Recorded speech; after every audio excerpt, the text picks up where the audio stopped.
ایک دفعہ کا ذکر ہے کہ دریا کے کنارے ایک بطخ رہا کرتی تھی، کیونکہ اس کا نر مر چکا تھا اور وہ بہت بیچاری بیمار رہا کرتی تھی۔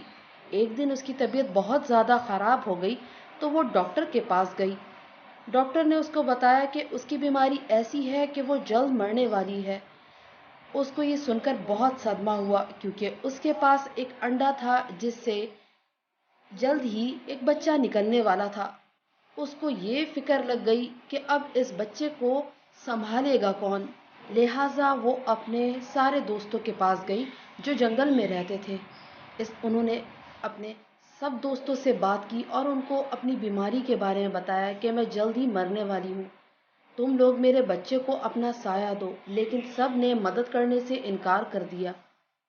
بیچاری نے ان سب کی بہت منتیں کیں لیکن کوئی بھی راضی نہ ہوا، تو وہ بیچاری کیا کرتی؟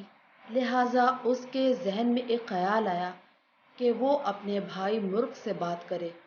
لہٰذا وہ مرغے کے پاس گئی اور اس سے مدد طلب کی۔ اس کو سارا قصہ منوان سنا دیا اور کہا کہ بھائی، آپ میرے بچے کے ماموں جیسے ہو، میرے بھائی ہو، تو میرے مرنے کے بعد میرے بچے کا آپ خیال رکھنا، اس کو سایہ دینا۔ تو مرغے نے کہا کہ میں مان تو لوں، لیکن میری بیوی مرغی نہیں مانے گی، اس لیے میں مجبور ہوں، تمہاری کوئی مدد نہیں کر سکتا۔ مجھے بہت افسوس کے ساتھ کہنا پڑ رہا ہے، میں تمہاری کوئی مدد نہیں کر سکتا، مجھے لہٰذا تم معاف کر دینا۔ اور صاف انکار کر دیا۔ بطخ بیچاری کیا کرتی، مایوس ہو کر گھر واپس آ گئی اور سوچنا شروع کر دیا کہ اب کیا کیا جائے۔ اس کے ذہن میں ایک ترکیب آئی اور اس نے اس کو سر انجام دے دیا اور ایک درخت کے کنارے جا بیٹھی۔ اس کے بعد بطخ کی طبیعت بہت بگڑ گئی اور ایسی بگڑی کہ اس کی موت ہو گئی۔ مرغی کے بچے انڈوں سے باہر آنے لگے تو اس میں ایک بطخ کا بچہ بھی تھا۔ یہ دیکھ کر مرغ تو سب جان گیا، لیکن اس نے اپنی بیوی مرغی کو بتانا ضروری نہیں سمجھا۔ مرغی نے بہت شور شرابہ مچایا کہ بطخ کا بچہ میرے بچوں کے ساتھ نہیں رہے گا۔ مرغی نے اسے بہت سمجھانے کی کوشش کی لیکن مرغی نہیں مانی۔ مرغی نے اپنے بچوں سے، چوزوں سے کہا کہ تم بطخ کے بچے کے ساتھ بالکل نہیں کھیلو گے۔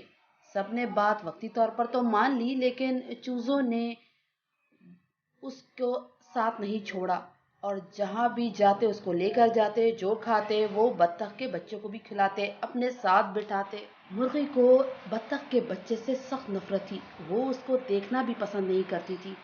ایک دن اس نے سوچا کہ کیوں نہ دریا کی سیر کو جایا جائے۔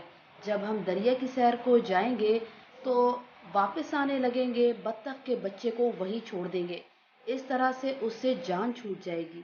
وہ لوگ سیر کو نکلے اور وہاں پہنچتے ہی چوزا دریا کے کنارے چلا گیا اور ڈوبنے لگا۔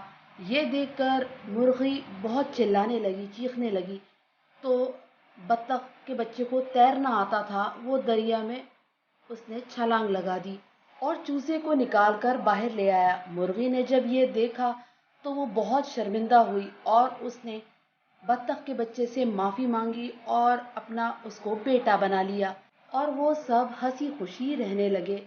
دیکھا بچوں، کیسے بطخ نے چوزے کو بچایا اور اس کا بھلا ہوا۔ اس لیے تو کہتے ہیں، کر بھلا تو ہو بھلا۔